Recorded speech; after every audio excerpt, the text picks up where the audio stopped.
تو آج کا جو ہمارا ٹاپک ہے وہ ہے واکنگ سے ریلیٹڈ کہ واکنگ کرتے وقت جو ہے ہمیں کن باتوں کا خیال رکھنا چاہیے.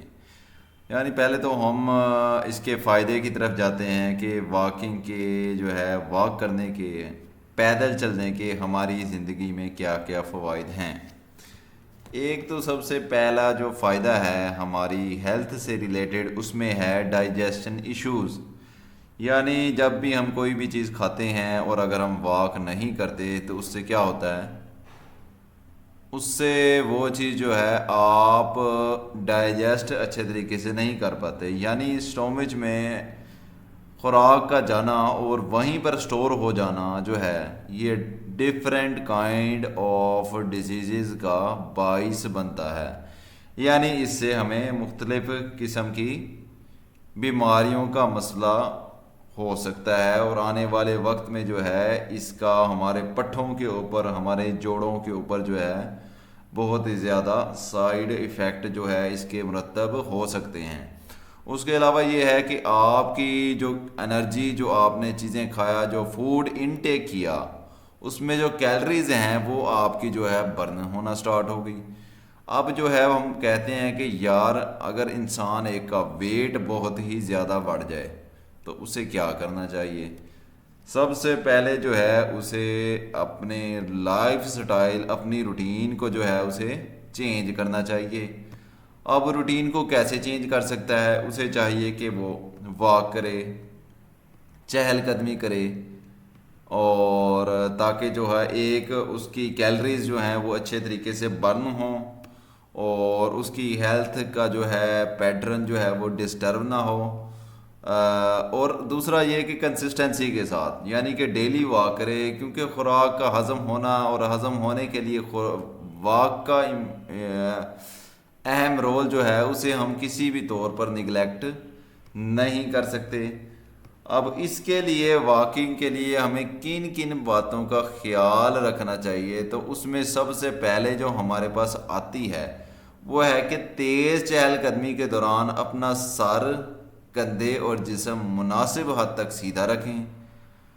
رفتار میں توازن جو ہے، یعنی آپ جب واک کر رہے ہیں اس میں توازن کو برقرار رکھیں، جو مین چیز ہے. کیونکہ جب آپ اپنا توازن برقرار رکھیں گے تو اس سے کیا ہوگا، ایک مینٹیننس کا لیول جو ہے وہ آپ اچیو کر پائیں گے. تو اس کے بعد اگر ہم دیکھیں کہ چلنے کے دوران اگر ہم دیکھیں اپنا وزن ایڑیوں پر ڈالیں، یعنی ہمارا جو زیادہ ویٹ جو ہونا چاہیے وہ ایڑیوں پر ڈالنا چاہیے، تاکہ جو ہے ہمارا بیلنس مینٹین ہو سکے. تو چوتھا یہ ہے کہ آپ جناب صاحب پنجوں کو آرام و سکون سے حرکت کرنے دیں. یعنی کہ آپ جو ہے پنجوں کے اوپر جو ہے زیادہ ویٹ نہ ڈالیں، تاکہ وہ آرام سے جو ہے لفٹ کر سکیں. شوز جو ہیں وہ آپ نے کیا کرنے ہیں کہ آرام دہ شوز پہنے ہیں، کیونکہ آپ واک کریں گے اگر آپ بوٹ ایسے پہن لیتے ہیں کہ جو سائڈوں سے لگتے ہیں تو اس سے کیا ہوگا، آپ متواتر مسلسل طور پر آپ کیا ہوں گے، آپ ڈسٹرب ہونا شروع ہو جائیں گے. اور اس کے بعد اگر ہم اس کے آگے بات کریں کہ اگلی کس بات کا خیال رکھنا چاہیے، تو اس میں یہ ہے کہ لباس جو ہے ڈھیلا ڈھالا اور آرام دہ ہونا چاہیے. کیونکہ جتنا کھلا لباس اور ڈھیلا ڈالا ہوگا تو اتنا آپ کو واک کرنے کے دوران جو پسینہ آتا ہے وہ آپ کے کپڑوں کے ساتھ لگ کر آپ کو جو ہے اریٹیٹ نہیں کرے گا. اس کے بعد اگر دیکھیں زیر جامے اور موزے جو ہیں سوتی ہوں تاکہ پسینہ جذب ہو سکے. اور واکنگ شروع کرنے سے پہلے 1-2 گلاس پانی پی لیں، تاکہ جو ہے آپ کا جو پسینہ جو نکلنا ہے وہ آپ پہلے پانی کے ذریعے اسے کمپلیٹ کر سکیں. واکنگ کرنے کے بعد جو ہے سانس کی اگر ہم بات کریں تو اسے بحال ہونے پر پانی پئیں. یعنی آپ کا سانس جب کمپلیٹ ہوتا ہے تو آپ کیا کریں، آپ پانی پئیں.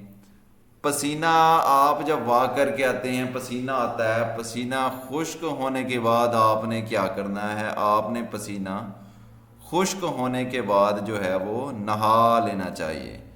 تو یہ کچھ سٹیپ ہیں، اگر آپ ان کو فالو کریں گے تو اس سے آپ کی جو ڈیلی لائف میں جو پازیٹیو امپیکٹ کریٹ ہوگا وہ آپ کو اپنے آنے والی لائف میں جو ہے آپ کو اس کا رول جو ہے وہ نظر آئے گا.